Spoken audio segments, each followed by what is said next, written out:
الحمد لله رب العالمين والصلاة والسلام على رسول الكريم أما بعد فأعوذ بالله من الشيطان الرجيم بسم الله الرحمن الرحيم كنت كنزا مخفيا فأحببت أن أعرف فخلقت الخلق صدق الله وصدق الرسول الكريم. عزیزان گرامی قدر، السلام علیکم ورحمۃ اللہ وبرکاتہ. حدیث قدسی کا ترجمہ یوں ہے، اللہ کریم فرماتا ہے کہ میں چھپا ہوا خزانہ تھا، پس میں نے پسند کیا کہ میری پہچان ہو. فخلقت الخلق، تو پس میں نے مخلوق کو تخلیق کر دیا. اسی تشریح کے حوالے سے شعر چل رہا تھا حضرت معین الدین چشتی گولوی رحمۃ اللہ علیہ کا، جو والد گرامی ہیں حضرت نصیر الدین نصیر چراغ گولرا کے رحمۃ اللہ علیہ. شعر یوں ہے: تنزل کیا ذات مطلق نے جس دم تو ہر شکل میں ہو گئی ہے مجسم. یہ دلکش ادائیں، یہ رنگین نظارے، اسی کارگر کی یہ کاریگری ہے. شعر کا مطلب اس حوالے سے بھی بیان ہوا تھا. فَأَرْسَلْنَا إِلَيْهَا رُوحَنَا فَتَمَثَّلَ لَهَا بَشَرًا سَوِيًّا. یہ حضرت جبرائیل علیہ السلام حضرت مریم کے پاس پس میں نے بھیجا انہیں، تو وہ ان کے سامنے ایک مکمل بشر کی شکل میں ظاہر ہوئے. فَتَمَثَّلَ لَهَا بَشَرًا سَوِيًّا، سویہ مکمل بشر.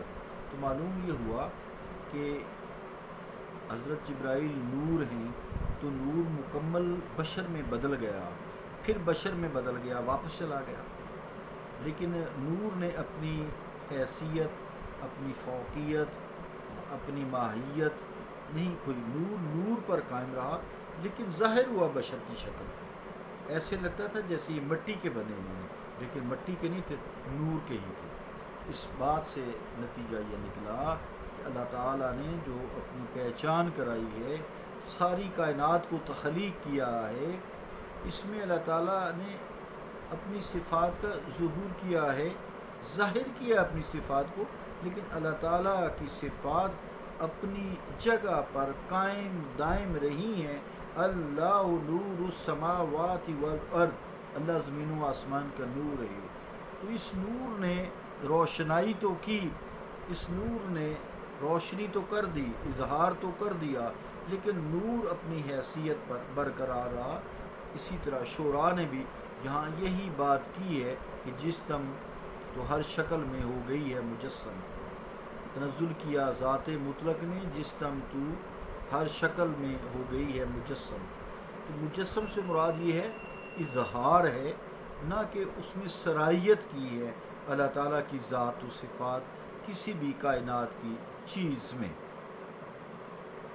اسی طرح حضرت خواجہ غلام فرید رحمۃ اللہ علیہ نے بھی اپنے کلام میں اسی طرح استعمال فرمایا ہے، اور اس کو بہت لوگوں نے پسند بھی کیا ہے.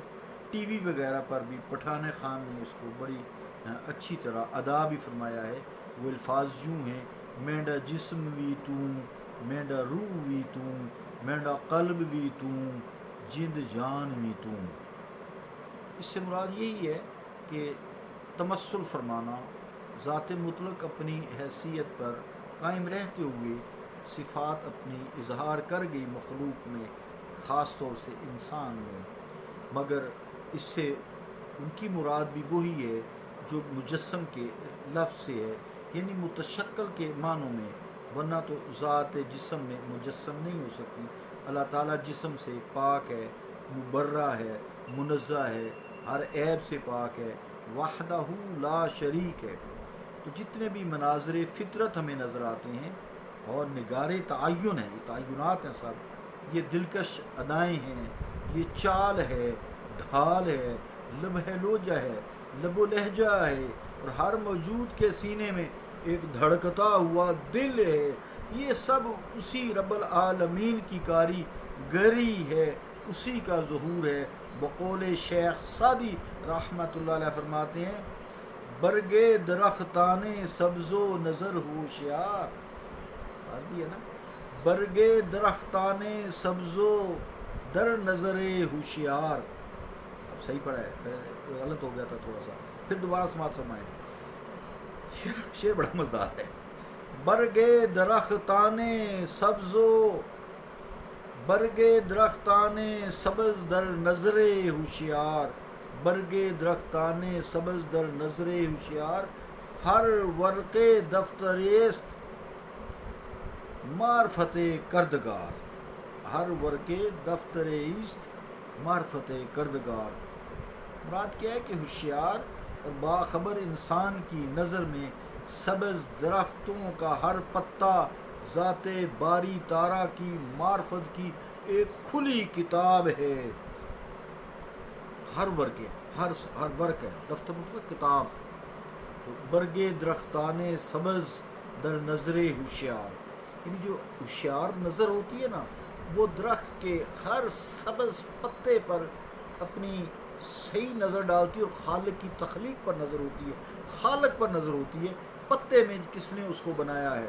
تو ہر ورق دفتریست معرفت کردگار.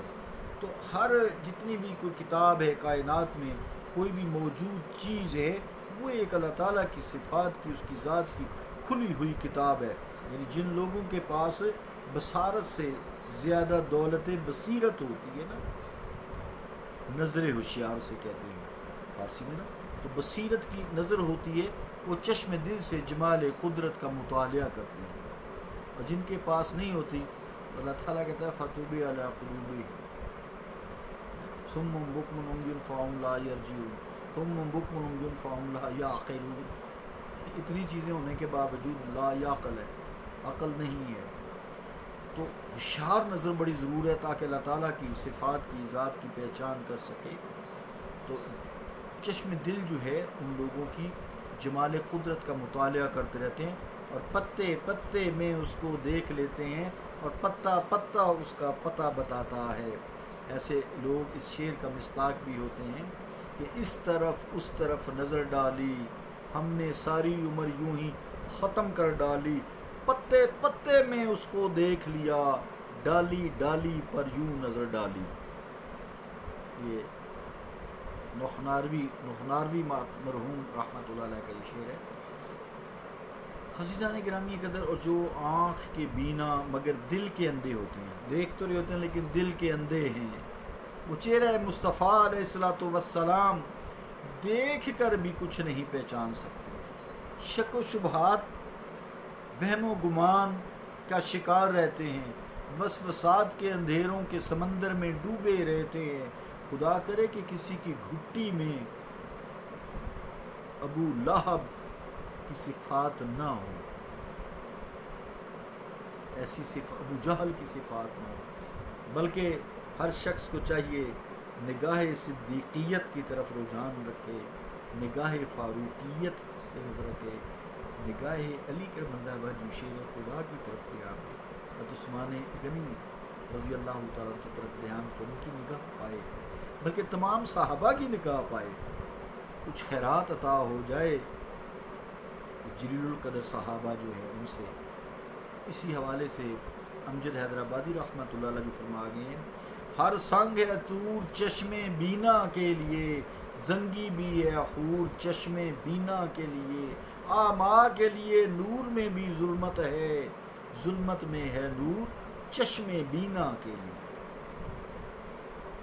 قرآن کریم نے فرمایا نا کہ اللہ ولی الذین آمنوا یخرجون من الظلمات الی النور, اللہ دوست ہے ان کا جو ایمان لائے اور انہیں گپ اندھیروں سے, ظلمت کے اندھیروں سے نکال کر نور میں لاتا ہے. اللہ ولی الذین آمنوا یخرجون من الظلمات, ظلمات گمراہیوں کے اندھیروں سے نکال کر, یخرجون من الظلمات الی النور, نور کی طرف لاتا ہے.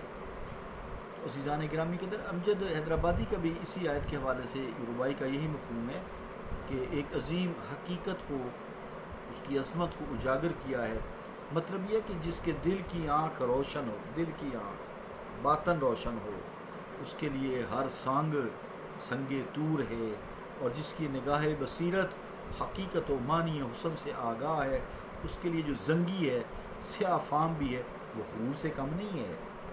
حسن تو آنکھ ہی میں ہے نا، دل کی آنکھ میں۔ آنکھ کے اندوں کی پتلی سفید اور نورانی تو ہوتی ہے، مگر عجیب اتفاق ہے کہ پتلی کی وہی سفیدی اور اس کی ضیاء آنکھ کے لیے بجائے نورانیت کے وجہ ظلمت ہوتی ہے، اور جن کی آنکھ بینا ہوتی ہے ان کی پتلی میں بظاہر تاریکی ہوتی ہے، بلکہ وہ بینا ہے اس لیے قدرت نے اس تاریکی کو منبع نور بنا کر رکھ دیا ہے، اور اندھیروں کی بظاہر سفیدی اور نورانی دکھائی دینے والی پتلی کو اندھیرے کی کال کوٹری میں بھٹکنے کے لیے چھوڑ دیا ہے۔ گویا نور کی حقیقت وہ نہیں جو عرفیام میں مشہور ہے، بلکہ حقیقت نور کو صرف وہ ذات سمجھتی ہے جو مبدأ نور ہے، یا وہ ذات پاک جسے یہ سمجھ عطا فرمائی ہے، یعنی حضور کریم علیہ الصلوۃ والسلام جو سراپائی نور ہے۔ یہ جو پتلی کی میں نے بات کی نا، سمجھانے کے لیے میں تھوڑا سا یا آپ کو سمجھاتا ہوں۔ یہ آنکھ ہے نا، اس کے دو حصے ہوتے ہیں، ایک سفید نظر آ رہا ہے اور ایک اندر گول دائرہ قائلہ ہے۔ یہ جو بیضوی شکل ہے نا، یہ اس کے اندر گول دائرہ ہے۔ اس گول دائرے کے اندر اگر آپ لائٹ چلا کر دیکھیں، سائڈ سے لائٹ لائیں تو ایک گول دائرہ اور ہوتا ہے، جب لائٹ اندر آتی ہے وہ ایسے سکڑ جاتا ہے، موت کے وقت نہیں سکڑتا، ختم ہو جاتی ہے۔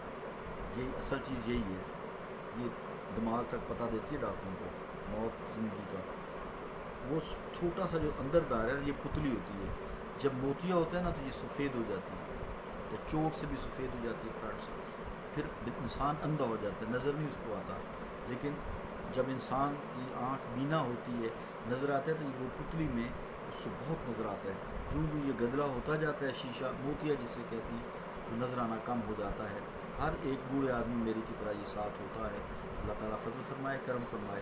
البتہ جن کی دل کی آنکھ بینا ہوتی ہے نا، ان میں موتیا نہیں ہوتا، وہ کوئی بھی عمر ہو، جو عمر گزرتی ہے، وہ چونکہ باطنی میدان کے بندے ہوتے ہیں، ان کا باطن صفا ہوتا ہے، تو ان کی باطنی آنکھ جو عمر گزرتی ہے بہت شفاف ہو جاتی ہے۔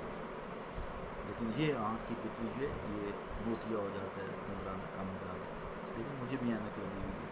صلی اللہ تعالیٰ علی رسول خیر خلقہ محمد وعلی آلہ واصحابہ اجمعین برحمتک یا ارحم الراحمین۔